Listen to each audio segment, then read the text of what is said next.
Oshio. Well, no one didn't really tell me whether or not YouTube was just boasting or that I got my wires crossed on information on the so-called 15 minutes on YouTube.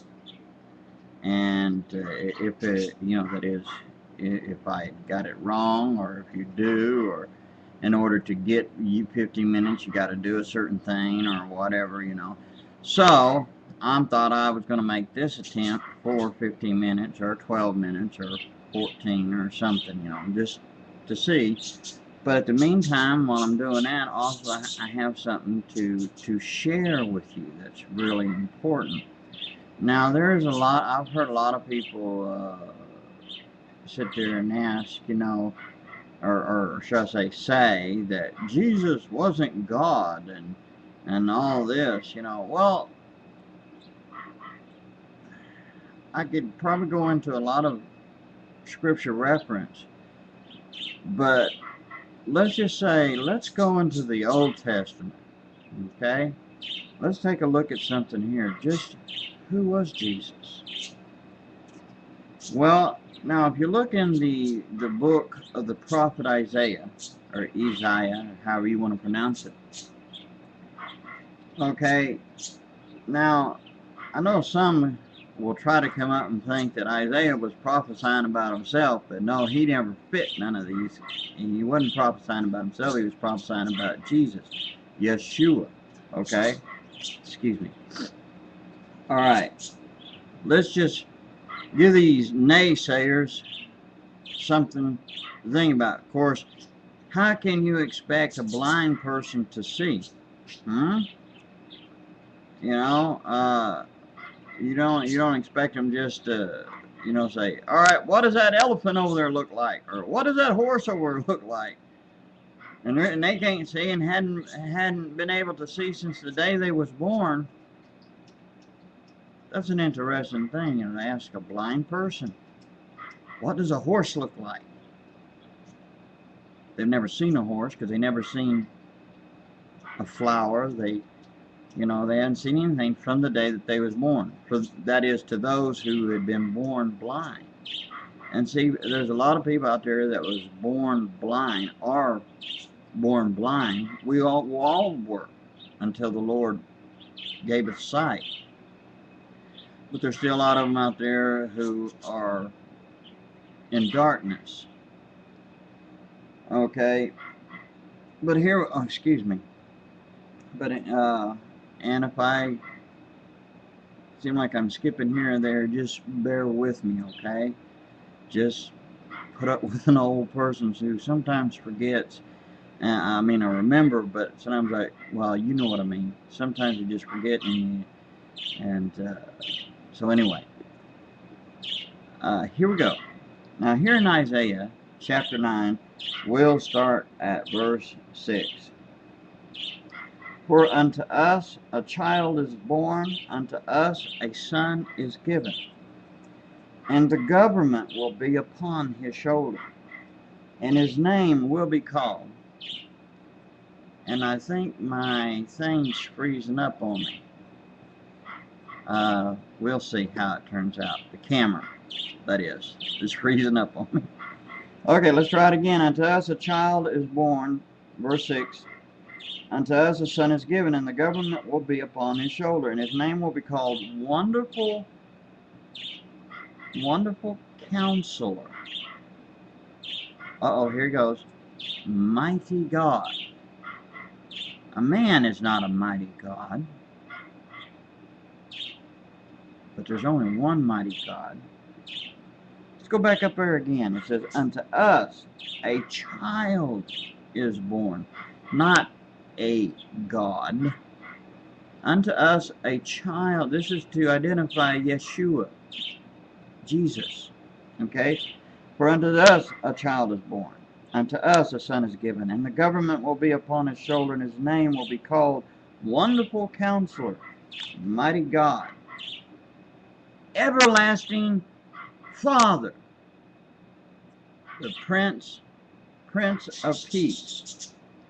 of the increase of his government and peace. There will be no end. Upon the throne of David. This means, oh, and for you who out there who said Jesus was not a Jew, well,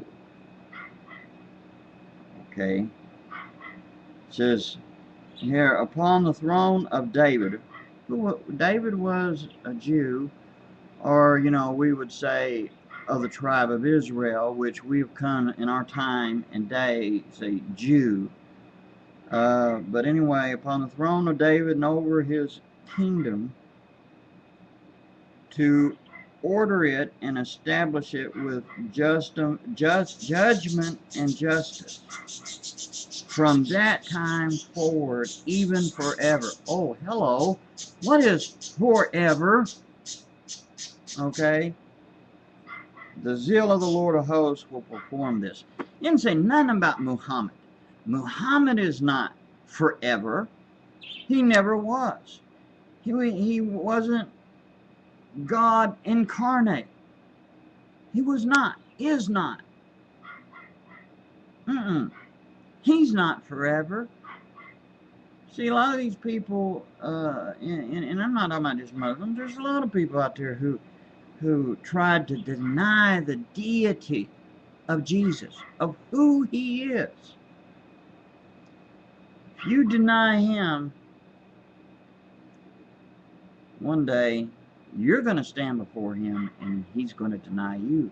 But see, he loves you, and that's why he sent Jesus. That's why Jesus, he was man, but he was also God dwelling in man.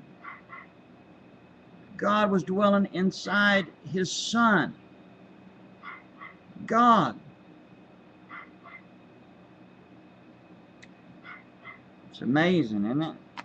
And of course, you could take a look at John chapter 1 verse 1. In the beginning was the Word, and the Word was with God, and the Word was God. Who's John talking about? Jesus. He was in the beginning with God.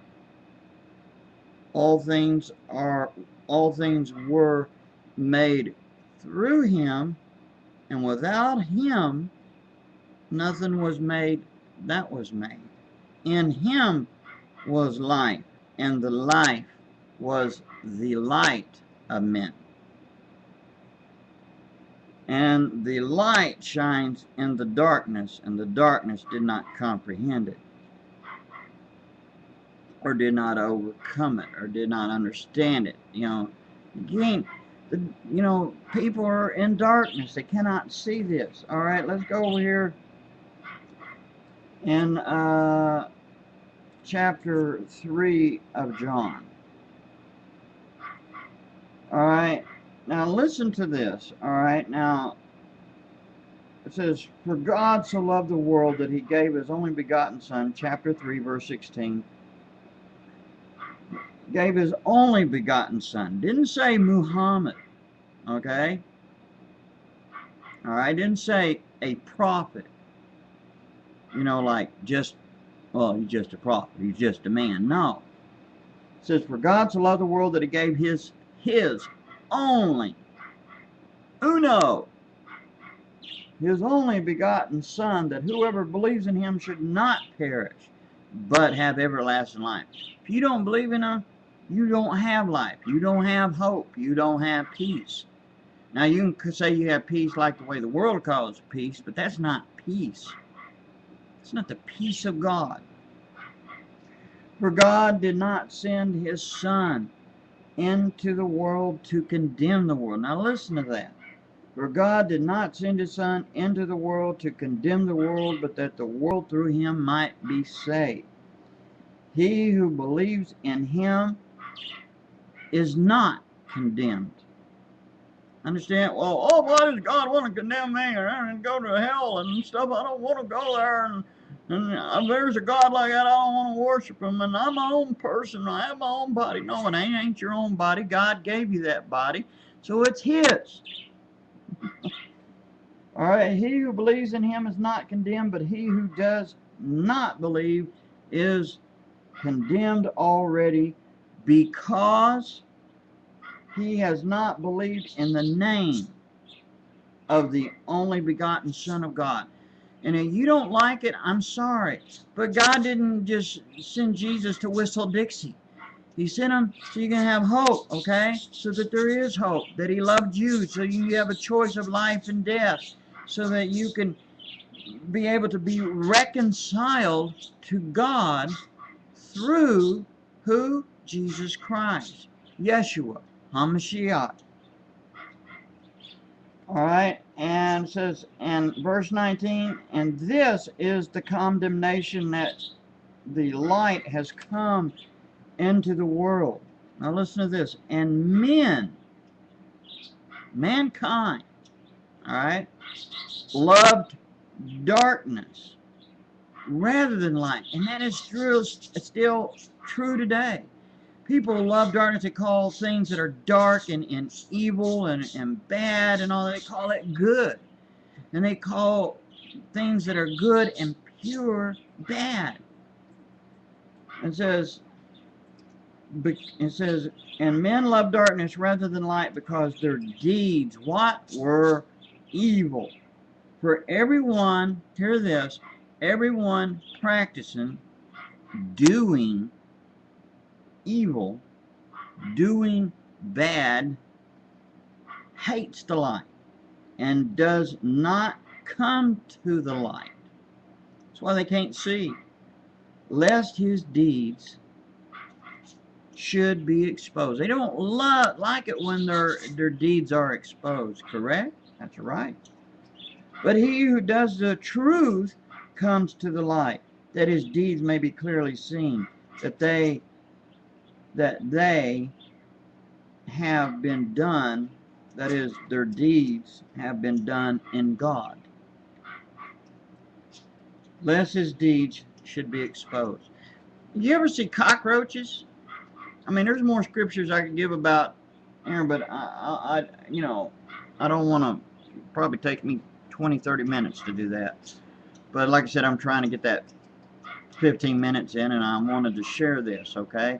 But here it is, Jesus is the Son of God. He is man, but he is more than that. He was God in the flesh, okay?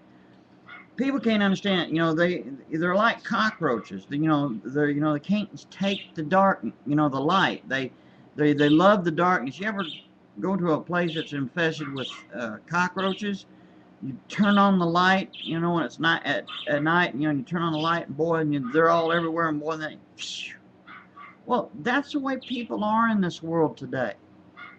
They love darkness. They don't like for anyone to show how that they're in bondage, that they're doing evil, that they're doing wrong. They don't like to be corrected. They don't want that. That's that rebellious nature. We have all been there at one time or one place or the other. But when we come to see the light and accept the light, and that light is who? Jesus. Well then, guess what? You have hope, you have peace, you have life. If you don't know Jesus, get to know him. A lot of you out there don't even know who Jesus is. You don't know him, you only heard of him in church or through the grapevine or somewhere. And a lot of you make fun of him, but he died for you. He came. Know who Jesus is, okay, today. Be born again and have life. So, know that Jesus is who he is. Know who he is by accepting him and having him come into your heart so you can get to know him. Okay? I could say much more, but alright, God bless you. Shalom and ha-ho. Be good to one another.